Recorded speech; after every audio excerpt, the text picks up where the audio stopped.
From the world of politics to the world of business, this is Balance of Power.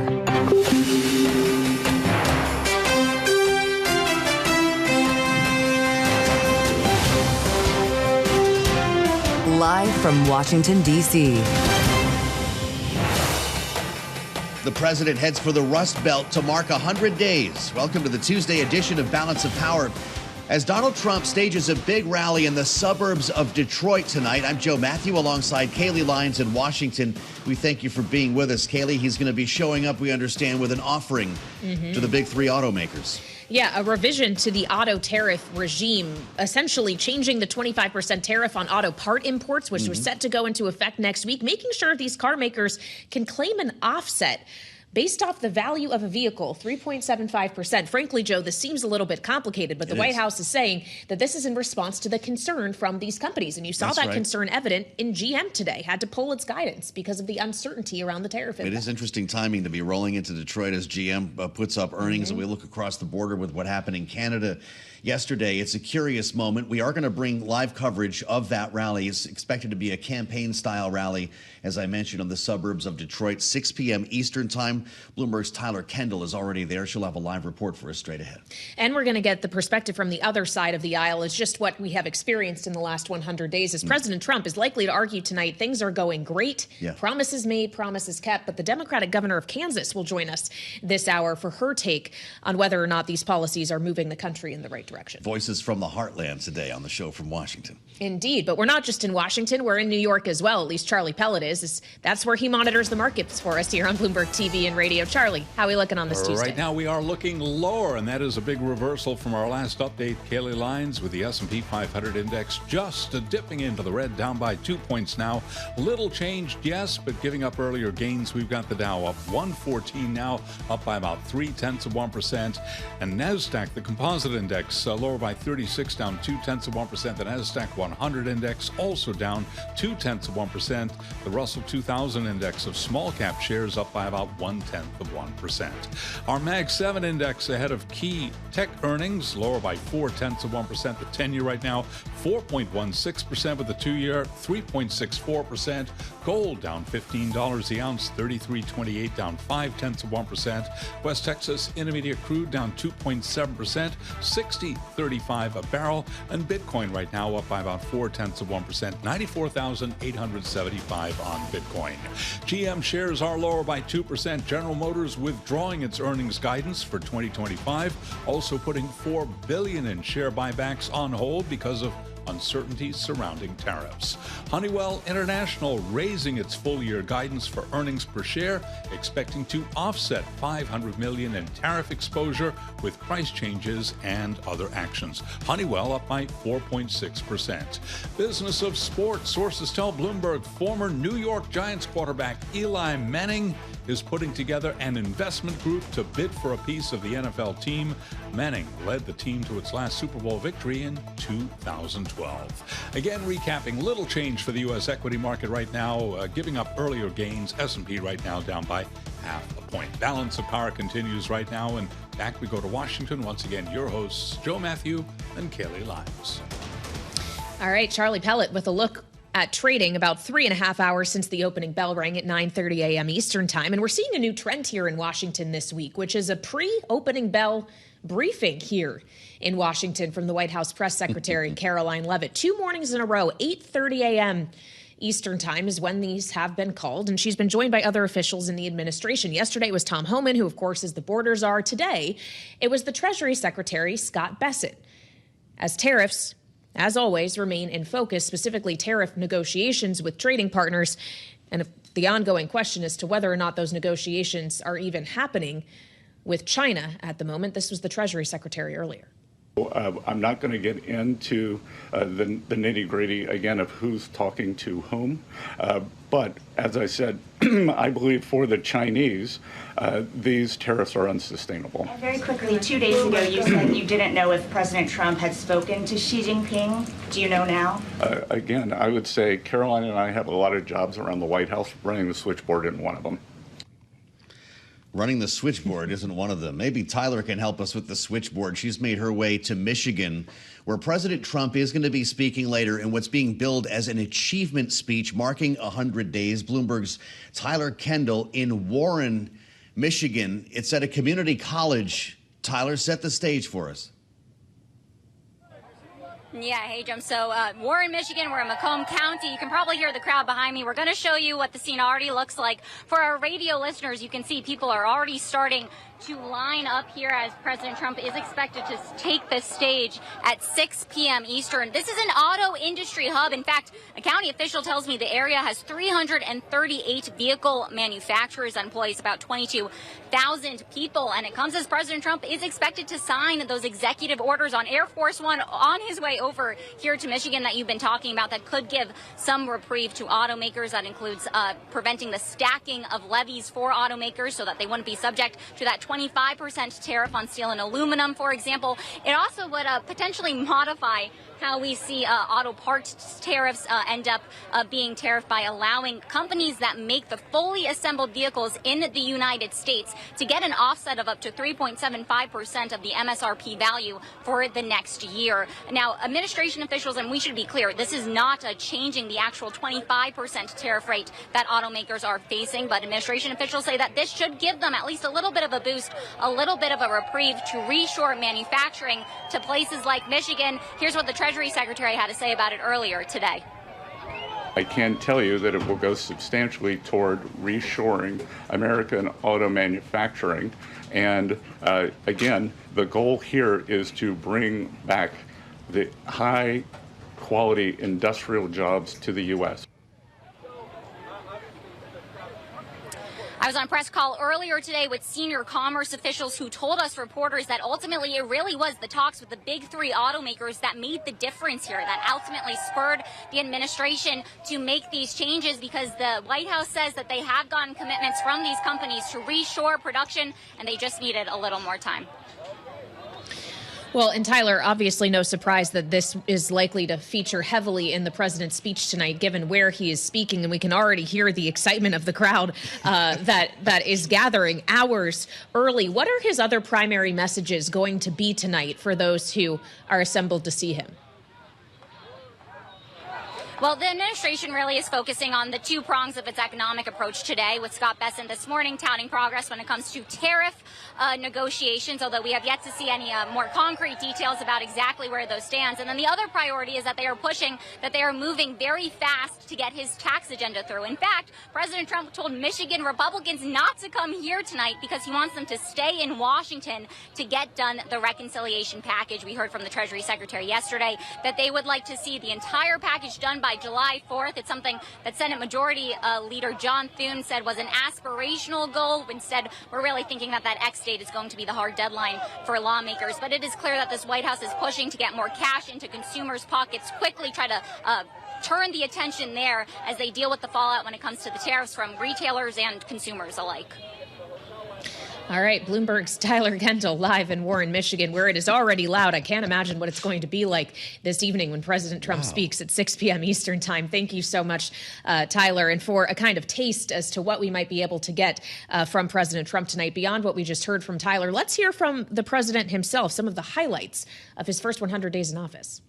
The golden age of America begins right now. I will sign a historic executive order instituting reciprocal tariffs. My fellow Americans, this is Liberation Day. China, 67%. They're sending fentanyl to Mexico and Canada. You're not in a good position. You don't have the cards right now. One of the most important initiatives is DOGE. We're going to be cutting taxes, and it's possible we'll do a complete tax cut. I have a great relationship with President Xi. I hope it's going to stay that way. We are finally going to be able to make America great again, greater than ever before.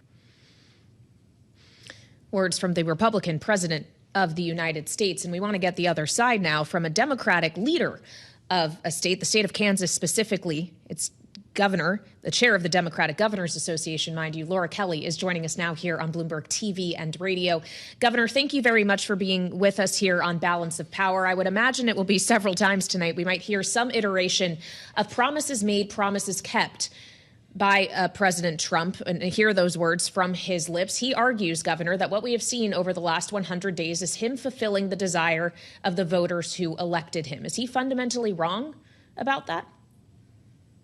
I don't know if I would say he is wrong. I mean, certainly in his mind, he feels like he said he was going to do all of these things, and he's doing all of them. And there are actually some of the things that he proposed doing that I think everybody would agree could be very good things. You know, certainly we're all cognizant of the fact that we had an issue at our border, and that needs to be cleaned up. I would agree. I think, though, we can't leave it just at cleaning up the border and deporting people who may or may not be criminals. I think it needs to go further than that to deal with the entire immigration issue and come up with, finally, a comprehensive immigration reform package that works for our states. You know, every state I know is facing workforce shortages. And by deporting potential workers, we are not working towards resolution of that.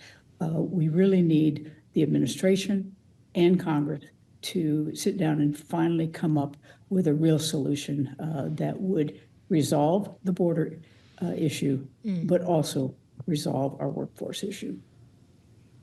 Governor Kailey, we're lucky to talk to a lot of elected officials on this program, but it's always different when you speak to an executive. Governors and mayors simply have a different reality than a lot of elected officials here in Washington who play the partisan game and do a lot of talking. You have to deal with things like balancing budgets, making sure services are delivered, making sure roads are paved, actual things that impact constituents' lives. And so I'm curious what your pragmatic view is of this waiting period, this sort of limbo that we're in right now, and how much time President Trump actually has to set the record straight and deliver a clear message on tariffs. You're talking to voters every day about this. Is that window about to close?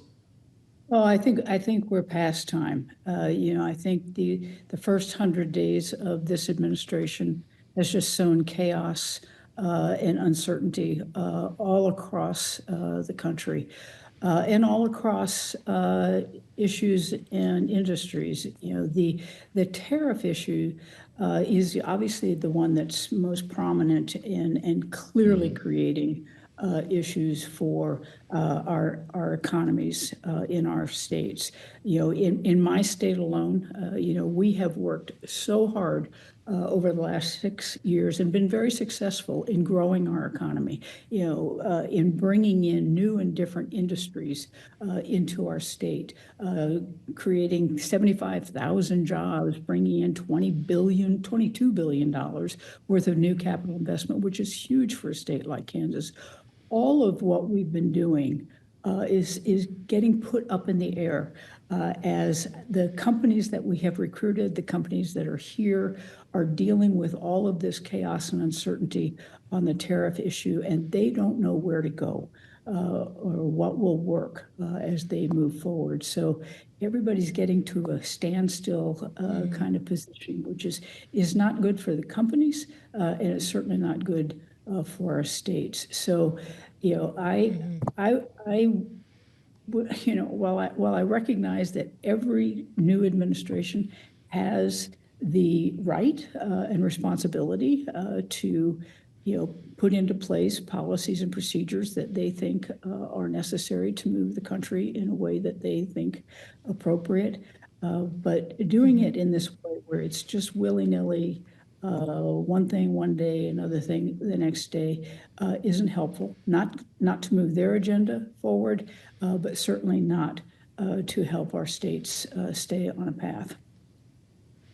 Well, and your state specifically, Governor, has more than 50,000 farms, and I wonder what you're hearing from farmers specifically about the impact of tariffs on them and whether they're going to need to count on subsidies from either the state government or the federal government to offset the impact.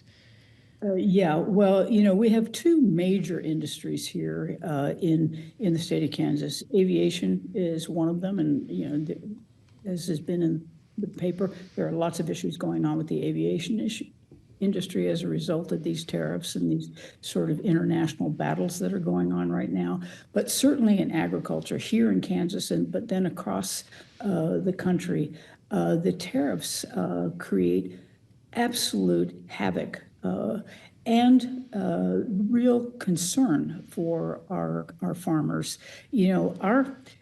I was the very first, maybe the only Democratic governor who signed on to the USMCA, the trade deal that the Trump administration put together in his first administration, dealing with our relationship with Canada, Mexico, and the United States.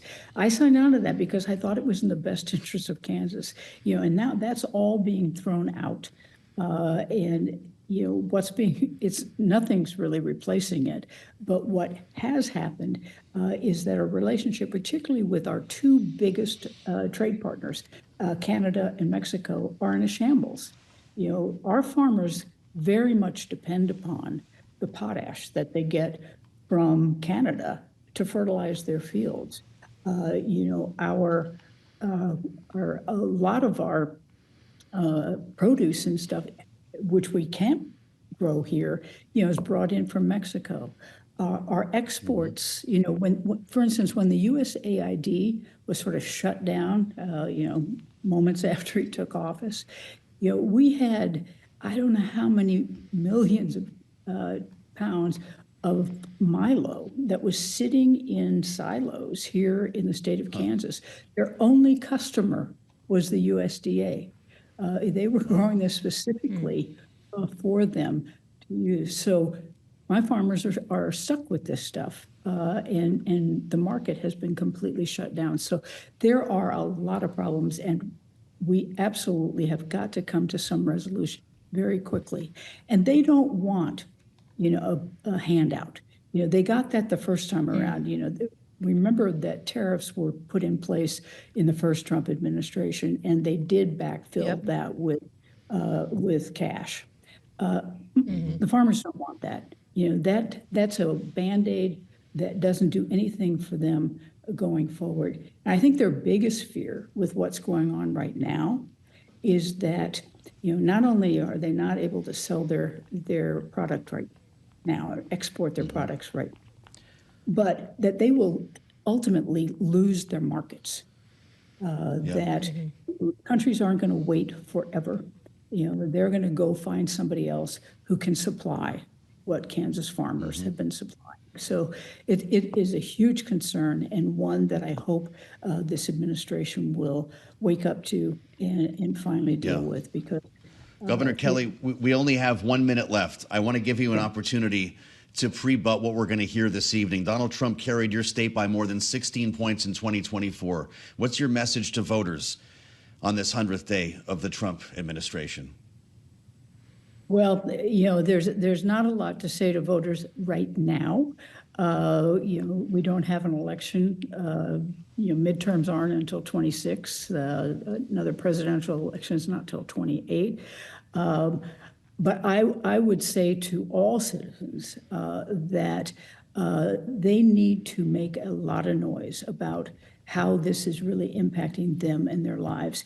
And they need to make that noise so that their congressional representatives hear them. Because what's happening right now is impacting people all across this country, whether they're talking about what they're thinking about doing with Medicaid, what's happening with tariffs, and what's happening in our higher education system. Lots and lots. They need to get loud. We're glad you could be with us. Laura Kelly, the governor of Kansas, chair of the Democratic Governors Association on Bloomberg. Make sure to subscribe to the Balance of Power podcast. Go to Apple, Spotify, and hear our full conversation with Governor Laura Kelly. Wherever you get your podcasts, watch us live on YouTube and listen anytime at Bloomberg.com. Not just any Tuesday, of course, the day in which President Trump is marking 100 days back in the White House. And of course, over the last 100 days, we've seen a lot of action emanating from the executive branch, from President Trump himself, the signing of hundreds of executive orders or memoranda, the implementation of tariffs and the like, things that he hasn't really needed Congress to go with him on, and Congress hasn't really expressed much interest in countering him on that. But the problem, Joe, is for the next portion of the president's agenda, the next 100 days, he's going to need Congress. That's true. To get a lot of what he would like to achieve across the finish line. Well, if you think about it broadly, too, I mean, that's when trade deals would need to be announced, right? True. That the 90-day period would be wrapped up. We have to deal with Trump tax cuts, and we could get an X-date this week that lands a debt ceiling in the early summer. So, yeah, the second 100 days could be really interesting here, and it's where we start our conversation with our panel as we round the first 100. Rick Davis and Jeanne Zaino are here, Bloomberg Politics contributors. Rick is partner at Stonecourt Capital. Jeanne is Senior Democracy Fellow at the Center for the Study of the Presidency and Congress. So happy 100 days, everybody. Rick, how much does President Trump have to show for the first 100 days, but also how much news does he need to make? Because there is an expectation he's going to make an announcement, no mystery that he's in the suburbs of Detroit here, to make an announcement on auto tariffs that we just heard from the White House. The auto industry will be happy with the announcement, some relief on tariffs that will prevent them from being stacked on top of each other here. Rick, does he need to bring the goods to Michigan? Yeah, first of all, I'm not sure it's a happy 100 days. I mean, it's a pretty sober 100 days. You know, what everybody thought was going to be open season on, you know, investments and mergers and IOPs and, you know, less government regulation and more entrepreneurship has turned into exactly the opposite. Real serious questions about global trade, attacking the Fed's independence. I mean, this has had a real salutary effect on the economy, and S&P down 8%, worse than any president since Gerald Ford in his first 100 days. And we know what was going on back then. So the reality is that I think today he's got a chance to try and start peeling some of that back. Obviously, they are forecasting release of some of these tariffs on parts for car manufacturers. Good start. You kind of scratch your head and go, okay, well, why did we do that to begin with? Why? I mean, like, you know, these are parts that all go into automobiles that are going to be made in the U.S. ultimately anyway. Why did we put tariffs on them to begin with? And so I think there's going to be a lot of that head scratching, because hopefully this is the beginning of a whole series of things, including, as you point out, deals that we're making with other countries that will lower the reciprocity tariffs, reciprocal tariffs that were already put on. Well, you know, if we're going to cut those deals, why didn't we just reach out and say, hey, we're going to cut a new deal with you before we put these reciprocal tariffs on? I honestly don't really get the strategy, and it's not working with the American public, but tonight maybe we see the claw back on some of that. Well, and I wonder how much tonight will focus not just on tariffs, Jeanne, but the other kind of domestically oriented efforts that the president has undertaken, in part with Elon Musk at his side, like the dramatic reduction in the federal government, the complete dismantling of agencies like USAID or the CFPB, arguably. How much, Jeanne, is his 100 days actually marked by something that could be, if not a permanent change to the federal bureaucracy, something that would take years to unwind even once he leaves office, or rather than unwinding, perhaps rebuilding? Yeah, much of what he's done can take a long time. You know, things he's done via EO, we usually say, well, a new president could walk that back. But that's harder in those areas you're talking about, Kailey, like the cuts in DOGE. How do you bring a workforce back if you want to do that? How do you rebuild departments? I mean, just take USAID as an example. You know, that's going to be a big, big challenge. And, you know, as I look at what the president is facing, he certainly is not going to want to focus on the economy tonight, because the economy, according to every poll you look at, is in disarray. So he's going to want to talk about things like immigration and DOGE, but he's not incredibly popular on that either. And so this is going to be difficult. You know, Karl Rove got on Fox News and said the president has a huge problem, and that is, number one, his support as it pertains to the economy, both short-term and long-term, has all but plummeted and is in very bad shape. And Karl Rove, as we know, is no liberal. So how do you walk back from that? Very tough. And then I look at the Atlantic interview where the reporters asked him point blank, Is there any red line, any sign of the U.S. economy plummeting where you would say, okay, enough is enough and I'm going to walk back from my commitment to tariffs? And he said, no, there's no red line. I've been committed to this for 30 years. Nothing could change my mind. So that is a very sobering reality as we look out there. And so I think it leaves him with a real challenge tonight. Well, Rick, Democrats are counting the ways here. The top Democrats on the House and Senate Appropriations Committee are out with a letter here. They've even created a tracker to determine the billions of dollars in funding allocated by Congress that has been blocked or withheld by this administration. This is $430 billion, according to Rosa DeLauro and Senator Patty Murray. $430 billion for medical research, disaster relief, aid to farmers. I could go on here. It's almost like they're taking a page out of Elon Musk's. Remember the wall of receipts? We now have a tracker to determine the money that's not being spent. Is this the type of strategy that works? Yeah, I think it's important to realize there are kind of like three buckets that everybody's talking about. There's that Doge bucket that went from we're going to cut $2 trillion out of the budget to now we're going to cut $150 billion, right?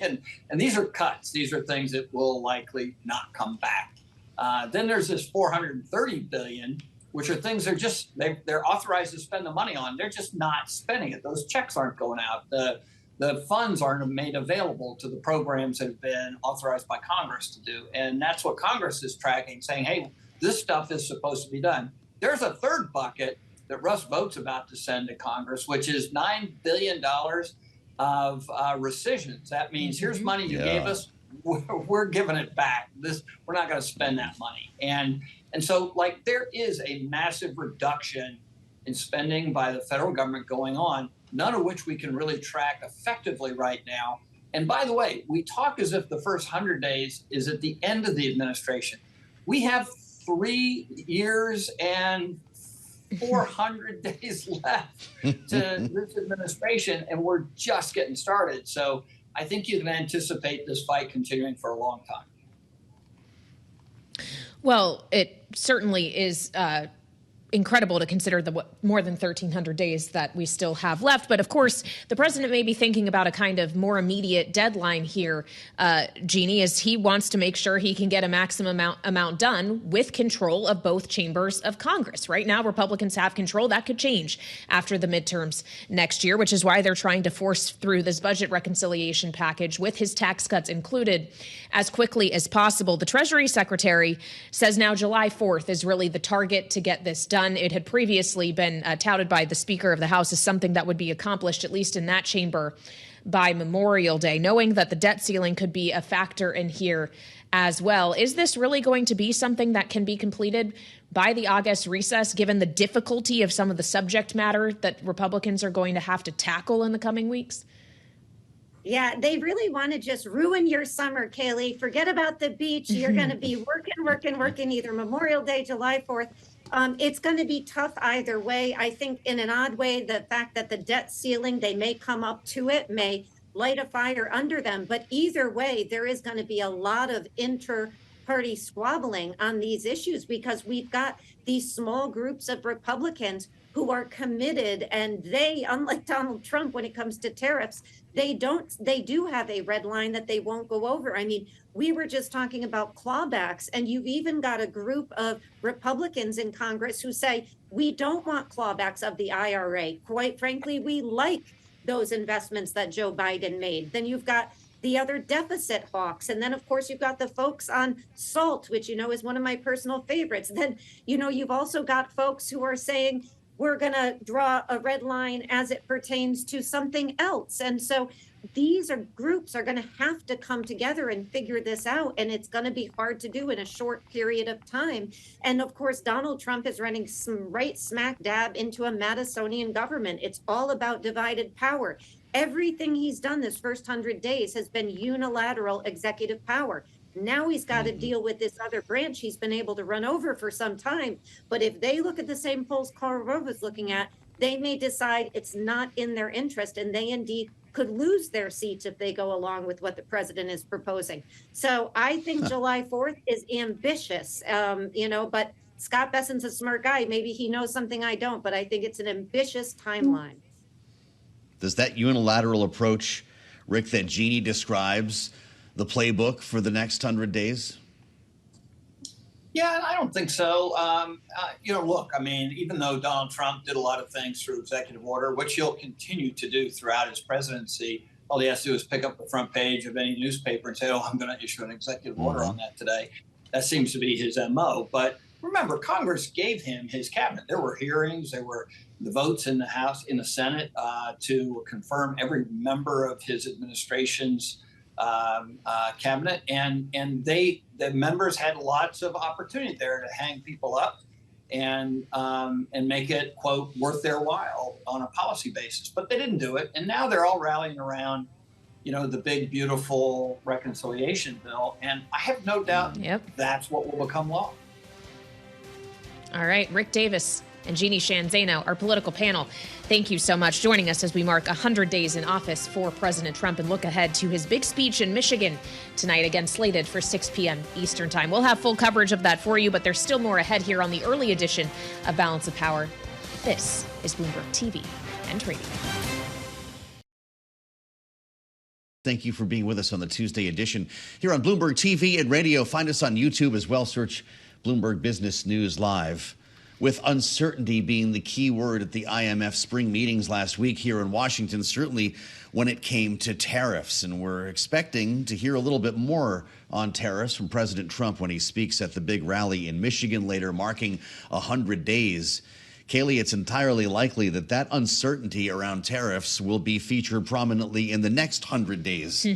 For this president, because we're talking about a lot of the potential for a lot of trade deals that could take months, if not years. The idea of a trade deal with China, 2 to 3 years, according to Scott Bessent. Maybe there's some lower hanging fruit between now and then. Yeah, they're looking at Asian countries in particular, Japan, South Korea, India, getting the primary focus right now. But we also heard from the Treasury Secretary when he joined the White House Press Secretary Caroline Leavitt at the briefing this morning, specifically about trade conversations with the European Union and what the holdups are. My observation goes all the way back to Henry Kissinger's statement, when I call Europe, who do I call? So we're negotiating with a lot of different interests. Some of the European countries have put on an unfair digital service tax on our big internet provider. France and Italy, other countries, Germany and Poland, don't have that. I'm not sure who the Treasury Secretary would call, Joe. I do know who we're not calling, but having live from our world headquarters in New York, and that is Jozef Síkela. He is Commissioner for International Partnerships at the European Commission, joining us now on Bloomberg TV and Radio. Commissioner, thank you for your time. You're, of course, in New York now, in part attending the Bloomberg NEF Summit. You also are meeting with private businesses after being here in Washington last week for the IMF World Bank spring meetings. And I wonder, based off the conversations you're having here while in the United States, if you're confident that some of these issues between the EU and the U.S. will be bridgeable in short order. I'm confident that finally we will turn to common sense, because basically this instability is not a good message for business, because business is always looking for safe havens, for predictability, for stability. And this is something we want to offer, to remain the reliable, stable and predictable partner. And I have a good feeling that we will solve the issues to a mutual interest. Well, Commissioner, I'm curious your thoughts on what the Treasury Secretary said this morning, that the European Union has some internal matters to work out. He specifically pointed to the tax on digital services. Is that an accurate read on the current state of affairs inside the EU? Tariffs are basically the bad things. I think for business it's better to build bridges and gateways rather than walls and obstacles. And based on our analysis, basically the tariffs, if will be implemented and if there will be escalation, will basically decrease the GDP growth in both parts of Atlantic, in Europe, but maybe even more in US. And I think that the biggest hit will be on the world trade. Based on our analysis, the world trade can drop by 2% plus already this year, and even more, like a 3% plus next year. And of course, the more vulnerable countries, the weakest countries, will basically get the biggest hit. And this is something we have to avoid. We have to rather focus on bring basically the stability back. So we are negotiating. There are tangible offers from our side, like I do not now to comment on details, and then finally, I believe that we will find a solution to a mutual benefit, as I already mentioned. Well, even if a solution can be found, obviously the fact that these negotiations have to happen at all, Commissioner, is evidence of the U.S. taking a bit more of an inward tilt, isolationist, if you will, protectionism perhaps comes along with that. And I wonder if you see that as opening an opportunity for Europe to fill the void that could be left by the U.S., not just when it comes to markets for trade, but also leaders in investment or in development finance throughout the world, as the U.S. seems to be turning away from those things as well. I think that the investments in development are basically the base for global stability. And we very much regret the decision of the U.S. administration basically to decrease the involvement. Of course, this is an opportunity. This is opportunity for Europe. But what is, I think, even worse, this is also opportunity for our economic and political competitors, or even rivals. So we should not leave space in other continents for more Russia or more China. And as I already said, Europe has been by far the biggest provider of development assistance, with more than 90 billion. This is 42%. This is by far above our share on the global GDP. We will remain to be a predictable state partner. We stick to our commitments, and of course, we want to use this opportunity selectively to basically even increase our presence and our visibility. However, I have to be very honest with you. The gap is too big to be closed just by European Union and the member states. Okay, so let's just have you finish that thought, Commissioner. Is the vacuum being created by the U.S. or potentially being created? Will that be filled by China? It is one of the scenarios which can happen, and I don't think that this is the good scenario for basically democratic world. I think, we have been for decades the main partners protecting democracy, protecting rule-based order, basically contributing to the world stability and providing the development assistance. And basically, we still have our responsibilities in this area. Well, and the public sector is one thing, Commissioner, but what about the private sector? As I understand, that's what you're focusing specifically a lot of your energy on this week. This is of the utmost importance, because basically with the current gap on sustainable development, the goals, which is more than 4 trillion, we will never, ever be able to close the gap just with the public spending. So basically, to create conditions on the partner country side, basically to create more investment-friendly environment, to create e-governance principles, to basically help to implement more friendly tax environment, and on our side, basically, to come with a de-risking, with a blending schemes, is one of the ways how to close the gap. And this is basically what we want to do with the global gateway strategy, to team up with private capital in sustainable development, sustainable energy production, sustainable electrification, sustainable industrialization, connectivity, to allow to simply to invest in the job creation and in the value chains on spot, and to allow also these countries to access to the world markets by creating transport corridors.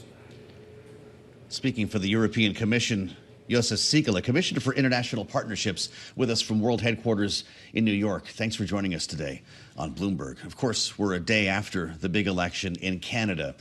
And as we try to unpack everything that happened and the remarkable changes that we saw politically in the weeks leading up to this contest, Mark Carney, indeed, the victor here, and more specifically, his Liberal Party. He spoke after the votes were counted.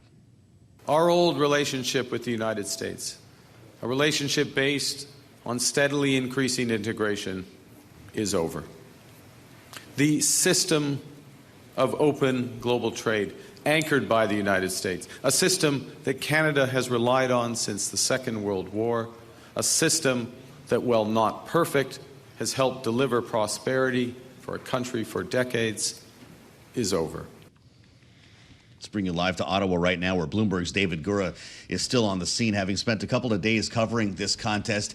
David, I'm sitting here in Washington and supposed to ask you about the role that Donald Trump played in all of this. The fact is, you can't avoid it. You can't avoid it. We learned from Radio Canada a few moments ago that the two leaders are scheduled to speak this afternoon, so we'll have to get a readout of that in short order. But the big open question now is, when are these two leaders going to meet? If you go back to what Mark Carney said over and over again on the campaign trail, he was eager to go to the White House and sit across from Donald Trump and make the Canadian position known. Of course, Donald Trump has infused himself into this election in two ways. The first, of course, is on the issue of trade and security. The second is on the issue of sovereignty. And as you heard there from Mark Carney, the Prime Minister, he's really couching this in historical terms.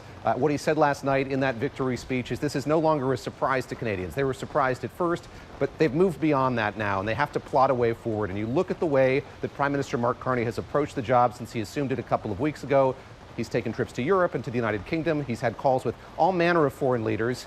He's trying to find new allies with whom Canada can work going forward here. He's trying to find new ways for this economy to work internally, looking at the ways that these provinces can trade with each other more than they have in the past.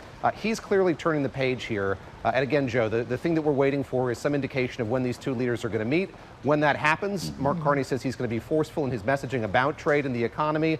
He's also going to be forceful that sovereignty is not something that's negotiable for this country. How much, David, will he be constrained, though, by the parliament that he has to work with? As we consider that this election system is a bit different than ours, the number of seats actually matters. Is that going to hinder Carney as he tries to counter the U.S. and do all of the things you were just mentioning? This will be fascinating to watch. He has a mandate, but he doesn't have a majority in Parliament, and he narrowly got one. He didn't get it. So he's going to have to work with these other political parties, some of whom have issues of their own. The NDP, for instance, saw its leader resign after a poor showing in the polls yesterday. So it'll be interesting to watch somebody who's an avowed and proud technocrat, somebody who was a central bank governor for most of his career, now approach the politics of the job and have to assemble that coalition, assemble those agreements to make those pieces of legislation get through Parliament here. Again, just fascinating to watch that unfold, and that's definitely high on the agenda here over the next few days.